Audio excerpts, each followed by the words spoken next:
Hello friends, ఈరోజు 5 పదాలు చిటికలో నేర్చేసుకుందాం. మొదటిది హోలీ అంటే పవిత్రమైన లేదా పావనమైన. ఫర్ ఎగ్జాంపుల్, హోలీ బుక్ అంటాం అంటే పవిత్ర గ్రంథము. ఇప్పుడు ఖురాన్ అనుకోండి, భగవద్గీత అనుకోండి, బైబిల్ అనుకోండి, ఏదైనా సరే హోలీ బుక్స్ అంటాం అంటే పవిత్రమైన గ్రంథాలు అని చెప్పి. సో హోలీ అంటే పావనం, పవిత్రం, సిన్లెస్ అన్నమాట. అంటే పాపము లేని విధంగా, పాపము లేకుండా పవిత్రంగా ఉండడం, అదే హోలీ. హోలీ అంటే సిన్లెస్, ఓకేనా. సిన్ అంటే పాపము, లెస్ అంటే లేదు, అంటే పాపము లేని దాన్నే హోలీ, పవిత్రము అని అంటాం.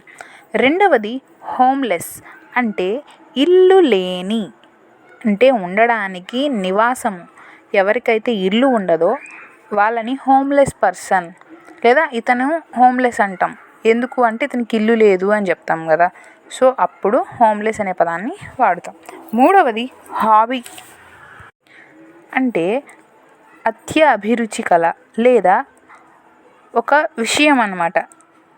వాళ్ళకి ఏది ఇష్టమైన వస్తువు లేక ఇష్టమైన విషయం గురించి మీ హాబీస్ ఏంటి అని అడుగుతాం కొన్ని సందర్భాల్లో.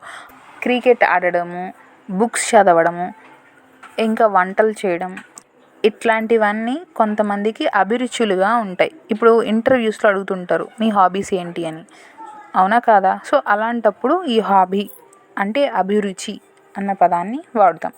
నాలుగవది హిస్టారియన్ అంటే చరిత్రకారుడు, అనలిస్ట్ అన్నమాట.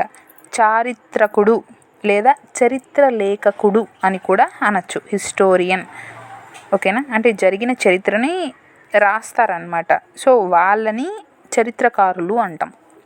తర్వాత హిస్టరీ, 5వ పదం. హిస్టరీ అంటే చరిత్ర, జరిగిందని చెప్పే సంఘటన, ఒక ప్రామాణికత్వం అన్నమాట, యథార్థత.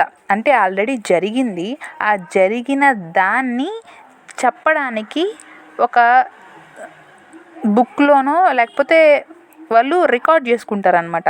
ఓకే, ఈ కాలంలో ఇలా జరిగింది అని చెప్పి. సో అది చరిత్ర అవుతుంది.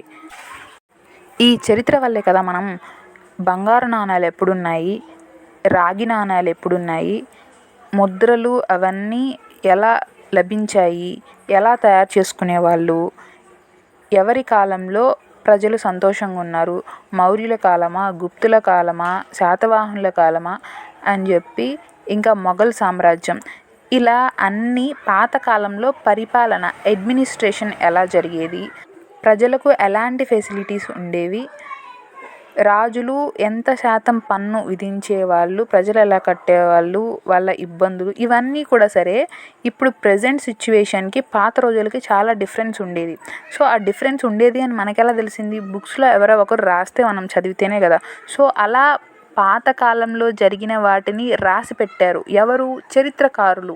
వాటిని అధ్యయనం చేస్తారనమాట. ఎవరంటే చరిత్రకారులే. అంటే చరిత్రను గురించి అధ్యయనం చేసే వాళ్ళని కూడా చరిత్రకారులు అనొచ్చు, ఓకేనా. సో హిస్టరీ అంటే చరిత్ర, దాన్ని రాసేవాడు చారిత్రికుడు లేదా చరిత్రకారుడు అనొచ్చు, ఓకేనా. ఇవి ఇవాల్టి 5 పదాలు. మీకు నచ్చినట్లయితే లైక్ కొట్టి షేర్ చేసి సబ్స్క్రైబ్ చేసుకోండి. మరో వీడియోతో మళ్ళీ కలుస్తాను. బాయ్.